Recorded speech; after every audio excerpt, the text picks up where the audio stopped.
And that's how you put toothpaste back in the tube. Who knew it was even possible? It's magic. Yeah. Oh, Everything hey. on TikTok. Hey, everybody. Speaking of putting toothpaste back in the tube, it's another episode of UnDisrupted Podcast. That's right, boys and girls. We are back better than ever. The #1 rated EdTech podcast starring Adam and Carl. The only actually podcast that is EdTech related that stars Adam and Carl, but that's still #1 in both your hearts and minds. Thank you all for joining us again. In today's episode, folks, lots of interesting things. Of course, we'll bring up AI, but first, our opening debate. Adam, what is one TV show and or movie that people would be surprised that you have never seen? Knowing what we know about Dr. Adam File, and just assume that he knows and he's probably watched all of these shows about certain things. What's a show or movie that we would be surprised that you actually have never seen? Okay, this is one show that for the life of me, I tried to watch it. I did. I actually tried, but I never made it through an episode. Didn't find it funny. Did not find it funny at all. People were like, oh my gosh, Adam, you're going to love it. I see you as one of these characters, so on and so forth. Big Bang Theory. Never watched it. Yeah. Never watched it. I know Sheldon is a character, I think. Yeah. That's about as far as I go with the show. I don't know. I just never got into it. I was like, Yeah. Yeah. People think, they assume I'm a huge Big Bang fan. They're like, oh, you're like nerdy. I'm like, what are you trying to say? But I just never got into it. Not my thing. So it's funny. I've watched maybe a half an episode myself, but my kids got into the prequel, which is Young Sheldon. Which was funny. Yeah, my daughter watched it too. Yeah. All right, what about you? Was it a movie or a TV show? Recently it was Severance, because I must have had 20 people ask me if I've seen Severance, and I'm like, I have not, but now I'm 4 episodes in, and let me just say, getting into it, it's starting to ramp up a little bit, but it's a slow burn. It is, and I'm not much of a binge watcher. I would say Friends, maybe. I mean, that was like a generational thing, like in the 90s. Yes. I mean, I know the show, I know the characters, funnily enough, because you can't avoid it. But I've never actually seen like a full episode of Friends. I know they hang out in a coffee shop and they hang out in an apartment, and there's 6 of them, and there's like Ross and Rachel and a bunch of these other people. But no, I was Seinfeld, so I was never much of a Friends person. So yeah, I guess maybe people might think I'm a Friends person, but never. Yeah. You know what? For me, I was one of those living single TV show people, and it was like, it's some drama behind it. Y'all can Google it. Living Single, Friends. There's a whole backstory behind that, but behind the scenes of Hollywood, you can check that out. There we go. But enough about us, Adam. Let's bring up onto the stage Mr. Wes Kriesel, who is going to tell us a couple things. First of all, he is the Administrator of Innovation and Artificial Intelligence at Orange County Department of Education. But more importantly, woohoo! Wes, what's a show that if people know you and they know you and your inner workings, what's a show or movie that maybe they'd be like, wow, how has he never watched this? My inner workings? That wasn't part of your question. Oh, I added that. It was a twist for our guest. Yeah. A twist. Oh my. Okay. Star Wars. No. All right. And that's the shortest guest we've ever had on the show. We're kicking him off. So I can say, I can say I saw Star Wars, not in the theaters. My 8th grade class showed it on VHS, and everybody had seen it. So I was like the only one surprised. My cousin, we went on a road trip back to visit family in Nebraska, and we went to Wyoming. My cousin took me to Empire Strikes Back. We did see Return of the Jedi, and I don't know what year that it was, 88. I mean, I can say I have no clue what happens after that or before that, right? But like I do with Friends, like some of the main players, just because you can't avoid them in pop culture, right? I mean, Luke and Leia, Yeah. Do you know that Darth Vader is actually? Never mind. I'm not going to spoil it. Yeah. No spoilers. But I mean, there's a Mandalorian. There's like all this. The universe. Like, if I ever wanted to do nothing the rest of my life, I could catch up. I could just do that. Yeah, you could have AI watch it for you and then just tell you what happens in all of them. Yeah. What exactly? By the way, we lost him. Just like that AI, Yeah. he must have overheard us. Oh, his device got AI heard me. It's funny. He did say his camera might crap. Like, no, I was about to say the word. I think we could say crap. I don't know if we could say that or not. I just did. We bleep it out. He did say his camera might cut out. So this is funny. We'll see if he's coming back. It's we didn't really kick him off the show, folks. He's trying to. Yeah. We thought about it because of the whole Star Wars thing. That's one of those things is almost unforgivable, the Star Wars thing. But we didn't kick you off because it was not us. We told our listeners it was not. It was actually you bad mouthing AI, like I have. It really was AI. Yeah. My overlords are watching. I mean, I was about to ask the question: what exactly does an administrator of artificial intelligence and innovation do? Right. Because it's a job that we would have never imagined even 5 years ago, really. Yeah. So, County Office of Ed in Orange County, there's 28 school districts. So we support those school districts. Mostly, we're trying to encourage. I'll just stay there. Encourage the school districts to ramp up their own professional development. I mean, we're small. Like there's two administrators of AI here, but we help try to encourage. We have a monthly network meeting. Everyone across the county gets together in one place. We bring in guest speakers and try to motivate and sort of like, here's what's coming next. Like last meeting a couple of weeks ago, we were building using agents. So like hands-on sessions using Replit and Lovable and things like that. So people can start to go, oh, like this is reorienting like maybe what I'm able to do. But then also, what do I think coding and computer science is? I have to adjust that. So principals in the room, assistant superintendents. I mean, there's so much. We just try to get community and conversations going. People are smart enough to figure it out. A lot of times they just need to talk it through, see it from a different lens. But a lot of, there's policy and things that, we're having a policy workshop next month. The districts who are wanting to, have other people help them with that or signed up. So we have 20 or 30 people signed up for that next month. It's weird. It's like a lot of playing, like you're really trying to take people out of their comfort zone. And, and then the human center piece, we do a lot of recording. Like nobody's taking minutes. We record, we transcribe, and then we analyze those transcripts. So trying to get people to think like, oh, my workflow could be different. Here's a way I experienced it hands-on.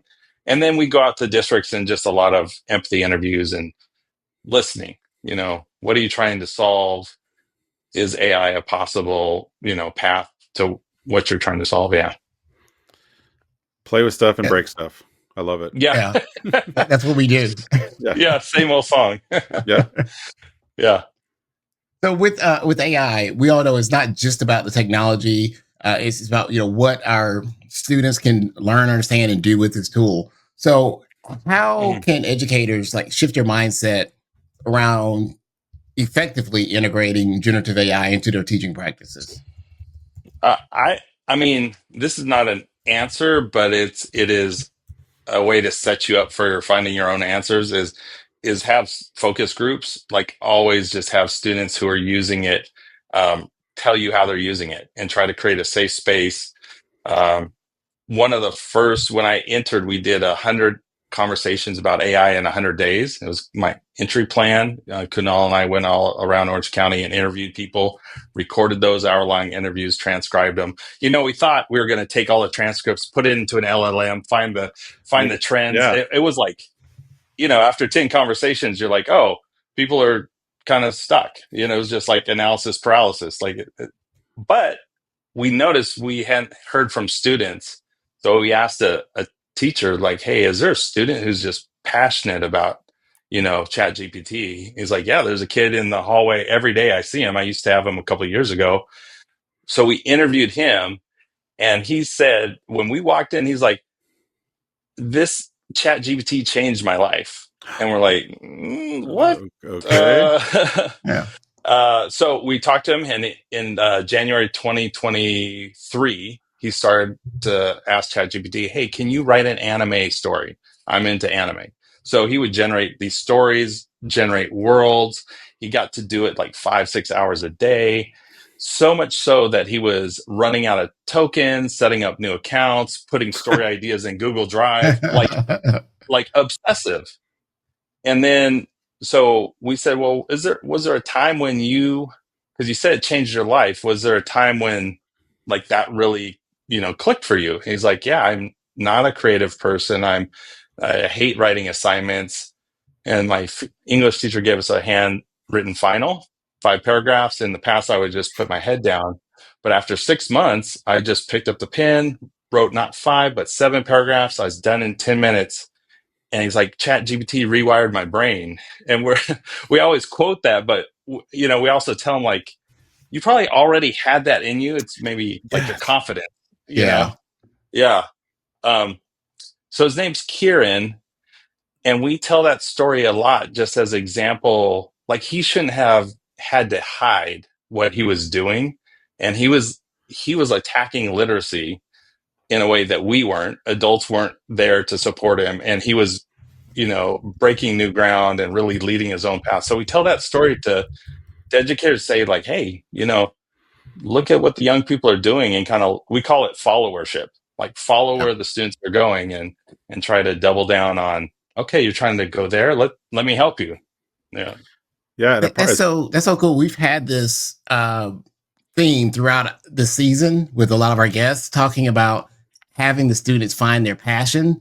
And when students are passionate about something, it makes all the difference. I mean, totally not planned, but that's been a running theme we've seen for just about all of our guests this season, talking about helping students find their passion with technology. Yeah. Yeah. I think about the potential of what you're talking about. So, really, I think AI can give us this opportunity to tailor content towards student interests, like Kieran, you were just talking about, taking something that they're interested about, igniting that flame. And I guess the question, and you probably get this too, because I get it everywhere I go when I'm talking about AI too, is like, how do we ensure that it, is more of it's complementing it, it's still human centered. We don't want to completely replace the human. I actually had a teacher once tell me like, well, if AI can write the quiz and the students can use AI to answer the quiz, and why are there even humans here? And I'm like, well, you're actually asking, I think, one of the most important questions about teaching right there, which kind of put her back on her heels a little bit. And I was like, yeah, why are you here? What is your purpose? Right. Not to threaten it, but like, this could make it more potentially great. So how do you balance that again? The idea of like, we're going to use it to tailor content, but at the same time, there's still the human touch, right? All right. I mean, one of the greatest pieces of advice in my like young teaching career, we had some guest speaker came and she just said, greet your students at the door, give them a handshake if they want it. Like, it was so basic. Like, I was struggling with classroom management. I'm like, I can do that. Yeah. And so I did it, and it changed my life because it made something authentic and real between the students and me that had nothing to do with instruction. So like, a way to start to move forward is, like I already said, like a focus group. But that's like time aside, you're trying to figure that scheduling thing out as an educator. But, crowdsourcing prompting. So like, hey, we have it up, ChatGPT's up on the screen. It's my account. Here's a think aloud of what I want to do. Maybe it's like, let's do a transition activity between this and this, or let's do an icebreaker. Give me some ideas, teacher prompts. And we call it triangulated learning. Like, teacher prompts, students are there, and the AI is generating. And then that triangle, we as humans evaluate the content together, and it changes the power dynamic between the humans, because it's not me suggesting an icebreaker and the students going, he's old, he's in his 50s. I don't know if that's what we want to do, or like, I can't tell him that sucks because it's my elder. But when AI generates it, then we both can go, I don't know. Yeah. Right. Yeah. So we call it triangulated learning to help kind of change the power differential. It doesn't matter what AI generates. It's a way for us to look at each other differently and relate differently. I like that. And Wes, you and I, we go back to our ISTE PLN days. Yes. That we served in, and So my next question is going to be about biases that we sometimes bring it hear about with. I mean, it's always been a thing in education, period. But what are some things that we can do to ensure that technology, generative AI, does not perpetuate this? These biases that we see and gaps that we see in our spaces right now. Yeah. It's interesting. I feel like there's a large fear of like a technology reproducing our biases. I mean, let's just call it what it is. Like it's in the training data because we put it there. We typed it on the internet. One of the things we do, whatever session it is we go to image generation, and we used to call it the nostalgia activity, but we call it the vulnerability activity. Now we say, take one sentence of a positive memory and then type it in like 6 to 10 words. So it's like Kunal's example that we always use is, middle school student in Calcutta, India, playing hopscotch in 1991. And then he has buildings, friends, laughter. And he did that because he was trying to show his son what it was like to grow up in Calcutta. And he didn't really have pictures. And he said the emotion that came out of that really arrested him. It wasn't that the picture was accurate. And this is the thing. Generative AI isn't a tool for accuracy. Like if you're looking for accuracy, just, that's not what it's for. So the image isn't Kunal in middle school in Calcutta. The image evokes a feeling. Some of the, shapes of the buildings are accurate. Some of the clothing is accurate, but it's a touchstone for him to talk to his son. So we always do that with educators, because the second you see an image out of AI where it says, you told it, create a picture of me, essentially, and it comes out and you're like, hell no, that's not me, right? Then you are exposing that bias. Like you can do it within 2 minutes, 5 minutes with educators. And you just have to point out visually, we're visual creatures. Mm-hmm. We look for danger. We're wired all this way. Text is very different. Like text is academic and it's hard to see that bias. So we try to do that so it evokes this reaction, and people, they get they experience an emotional reaction to the bias. Like my wife is Black. We did this, Kunal and I did this at the office. I went home. I was like, hey, you got to try this. And she goes, me and my friends around the pool, cousins visiting Riverside, 1980 or something like that. And it was like a group of white kids. Yeah. And I was like, oh, it didn't work. I love AI. It should have worked. It's amazing. And I said, well, describe yourself. So she does that. And then like everyone's got a perfect afro. And I was like, oh, yeah, this is that's exactly what it was like. Yeah. It's the Jackson 5 around the pool. It's not. So doing those visual exercises with educators helps give them that moment of really seeing it, not just understanding it, but going, hey, this is something we're telling our students is what their jobs are going to be. And it's a space they want to go into, and we're trying to find tools to use it. So the best conversations are when somebody gets an image that's eerie.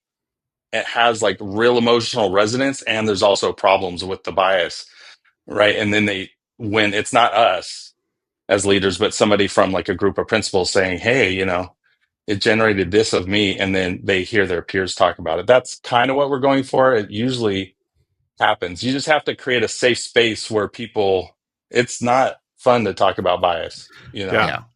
I think the word itself has a bad rap. We all have it. I always ask an audience whenever I talk, like, how many of you want to raise your hand and tell me you have no bias? And of course, not a single person does. We all do, right? It's how you use it or weaponize it against certain groups. That's when it becomes a problem. But I've discovered I'm glad that you're doing those activities. The one that I was doing quite a bit, I pulled back on it a little bit because it was getting so emotional, was having people recreate themselves in AI using just words. Kind of similar to what you're doing with the memory activity. I think I like the memory spin on it a little bit too, because it can take you back to a different place versus like literally trying to recreate the physical form of yourself because it causes you to and then one time, and I'll never do this, it was a group of people, it was about 20 people that knew each other well, teachers at a school district I was working with, and I said, create someone else in the room. And you want to talk about the most emotional response. It was like there were tears, laughter, anger. I mean, I saw everything. Oh, wow. And I was like, and you are a brave man. Oh, no, I scrapped it. I never did that again. But I do like the idea of what you're talking about, ramping that up. And then, of course, the follow-up conversation that could come from it, especially with students, is now, what are some things, if I said it, do you think would produce bias images? Like almost like, and one example I give is like a nurse taking care of a robot. What is the nurse going to look like? A basketball player reading a book. What is the basketball player going to look like? Again, to kind of get some predictive analysis there. So I like that you're digging deep into that. Let me ask you this question. You probably come across a fair amount of teachers that are maybe a little bit against AI. Maybe not. Maybe they're all for it. I know. How do you help the reticent, the teacher that is, and there's one in every workshop. I can see this teacher clearly in my mind, arms folded, lips pursed, like this is not going to be me, and again, maybe you don't focus all your energy on that one person, but what are some techniques? And maybe this is what you're just talking about. The memory technique sounds to me, it would open up a kind of a pathway there, right? You're showing them that's not so scary. That's a fantastic question. So over like doing this day in and day out, this is my day job for the last year and a half. We've come across phrases that we just drop in. And so one is, don't talk about AI without using AI, because the risk that you are saying things that are not being understood. Right. So I was with a group of high school English teachers, and I said, and they had feelings about AI. It's the devil. It's going to cause the end of, it's hard enough to get students to engage. Yeah. And so I said, open up Chat GPT and do X, Y, and Z.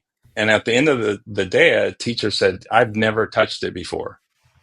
Right. And so going into that, and I call it a play space, where he was like, I actually can see benefit now where I was just wholly against it before.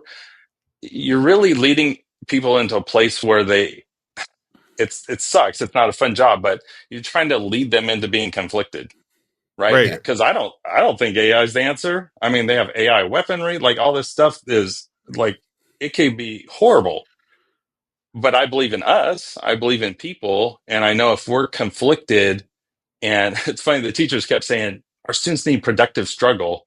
And the whole day I kept trying to get them into that. Yeah. Not us. Struggle. You need it. Yeah. And it was great. But it's a lot of building trust and honestly saying, for sure, there's going to be moments where I'm just going to be quiet and you're listening and you're venting, and I'm trying to think of the right kind of coaching question to ask to get it more towards something, productive. Yeah. I love that the AI Fight Club rules. We do not talk about AI unless we use AI. That is AI Fight Club. Rule number one. I love it. Yes. But we talk about the need for the adults to learn how to use these tools better because they're coming out every day. We're trying to figure it out and then utilize these tools. Yeah. But how can we also prepare our students to be ethical users of this technology and, this whole generation, because they're going to be answering questions and determining the use of this tool because it's only going to get better. So what can we do to kind of prepare our students for that responsibility? Yeah. So I'll give you an example. In Laguna Beach, they had an AI task force. They had students, teachers, and the CTO, Mike Morrison, he really didn't like, and the leadership didn't like, the nature of the conversations were like, I'm going to catch you using AI and I'm going to punish you. And they were just like, that's not the nature of the relationship that we want to produce. And so they brainstormed together and they came up with, it's actually a Chrome extension. I think it's out. It's called AI Trust You. And what it does is like you go in, you activate it, and it says, so on the teacher end, it's like, can the student use AI, yes or no? And if you toggle yes, so this is in a Google Doc, then it's basically generating like a statement. So if you toggle yes, it says which services can they use, ChatGPT, Gemini, or you can check all those. And then after that, there's kind of a grid or quadrants of, Can they use it for idea generation? Can they use it for generating? Can they use it for editing, etc.? And so the teacher's broadcasting to the students, here's what I expect. Conversely, on the other end, students can use the extension to say, I did use AI on this. And then if you select it as a student, there's like a kind of like a number line, like you drag it. Like I used 50% as AI, 50% as me. So they're like, you're teaching them like how to estimate. Yeah. And then it's the same questions. Like I use these tools. I used it in this way. So their project is kind of, they call it trust and transparency, just trying to change the conversation, because ultimately you want them to grow up and have these types of conversations, not just about AI, but just about, being a citizen, being a member of their community. You want them to talk to other people with respect and reflect on how we're using technology. Yeah. So again, it's like, it's a real interesting move because it's not like a policy, right? It's like a behavior tool. It's a practice, and it's generating conversations. So I give it up to them. They presented at Q last week. I was in their session, and I'd kind of been along for the ride, watching them develop this. And you could see other people in the room go, yeah. You would want just an honest conversation about. In fact, one of the student teacher conversations they shared was like, why did you AI generate this? 90% was AI generated. And he's like, you gave us 5 minutes to do it, So then it's just a conversation, and the teacher's like, oh, if I wanted a different quality product, more human, I would have given you more time, So I love that. I hope it goes the other way. Hope it goes the other way, where teachers also share with students how much AI they use to create that document or that assignment, because we talk about being transparent. It's like, hey, kids, 90% of this assignment was written by AI. I put my name and the date at the top. You're calling people out right now. That's great. Yeah. No, it's true. That's interesting, because actually, Adam, you mentioned that I was actually talking with a group of school leaders in Illinois a couple of weeks ago, and they were talking about using AI to help with their evaluations and walkthroughs, and those kind of rote and repetitive forms. And a couple of them, I guess, it got out, that they were using it, and the unions got really mad because they're like, you're just cheating. And I started thinking, I was like, or maybe it's how you message it, right? It's like AI is helping me start the first form of this, and then I'm going to do some adjustment. Because honestly, before that, what they were doing was just copy pasting, the same 7 phrases, right? Classroom management, whatever, right. And so I'm like, and that's better or worse? But I think it's because it's kind of the new bad guy or whatever, the new guy in town. So you're going to pick on it. But I like the idea of what you're talking about, Wes, with that transparency. And then what a reflection brings about when you talk about, like, wow, that teacher, you just said, okay, I gave you little time, or maybe little background, or maybe a little bit of content about the assignment at all. And now I'm surprised that you used it. I mean, I'm using it in my house all the time with my kids. I mean, I'm just gonna be honest, parents and teachers of my kids' schools that are listening. I know a couple listen to this podcast, but I'm also modeling it with them. Like, we should be doing as parents, which I don't know how many parents are doing that, but well, we're at the end of the show, but before we wrap up, we always ask, this is it. I noticed the camera's following you there. So it's like, it's so much pressure. I'm trying to get away. Camera. I know, it's trying to get away from the question. For those of you listening, you just have to imagine there's a camera following. Anyway. So we always ask our guests this: what's something that you do to keep yourself undisrupted? Okay. So this is first time admitting this in public. Heard it here first. Yes. I've been running for clean water, like running half marathons and marathons to fundraise through World Vision for water projects in other countries. Like, I went with my wife to Uganda in 2010 and kind of saw that work. And so I'm like, okay, every year I run, and that's good, and I'm doing good. And 14 years in, I'm just realizing, like, I like running, like I never have before. It was always just like punishment. Yeah. No, I mean, talk about sticking with something. So like, yeah, I'm 54, and I'm like, I actually get peace and quiet when I run. I can have music or not. And I know it's making my health better. So yeah, in a weird way, it's been a long journey to that realization. But yeah, I think and then there's no screens, there's no, like we can get in a social media death loop, and like it's just me and nature. I'm not a big treadmill person, and then I've been doing a little more hiking. Like I'm preparing for a full marathon, and so like last week I did a 9-mile hike, and I was like, I just ran a 13 mile. I did a half marathon, 13.1, yeah, 2 weeks ago, yeah. And then I was more sore after the 9-mile walk. Yeah, because there's some elevation. I was like, oh, I didn't know those muscles were there. That left a mark. So even just getting out and walking is great. Just to unplug and kind of move through nature. Yeah. So that's my answer. That's like one of the healthiest answers we've ever had, and also helpful because you're healthy. Like I'm like, I play poker and drink bourbon, but I mean, I didn't know that was an option. I don't talk to. Yeah. I mean, it keeps me out of my He's zone. running for water in other countries, He's like, you're out here running for water, making us look bad, man. Come on. I'm like playing poker for bourbon. I didn't know where the 4 was. I play Call of Duty with my friends. I know. And Adam's a Call of Duty guy.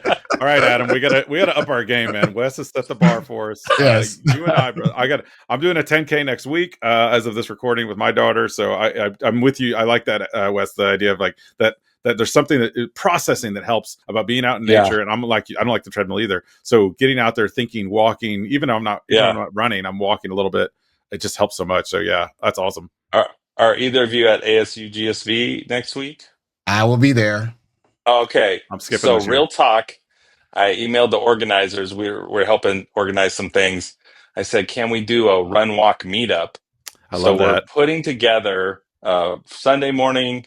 There's a 5 a.m. slot and a 6 a.m. slot. Don't shake your head no. And then on Monday morning, 5 a.m., 6 a.m. So, and you could just walk it. Walk it. So I might see you out there. Yeah.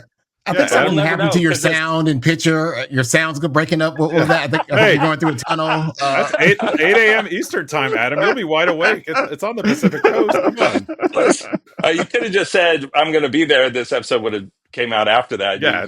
No one would know. So stay tuned, folks, to find out if Adam actually did do what he said he was going to do, but he didn't actually say it.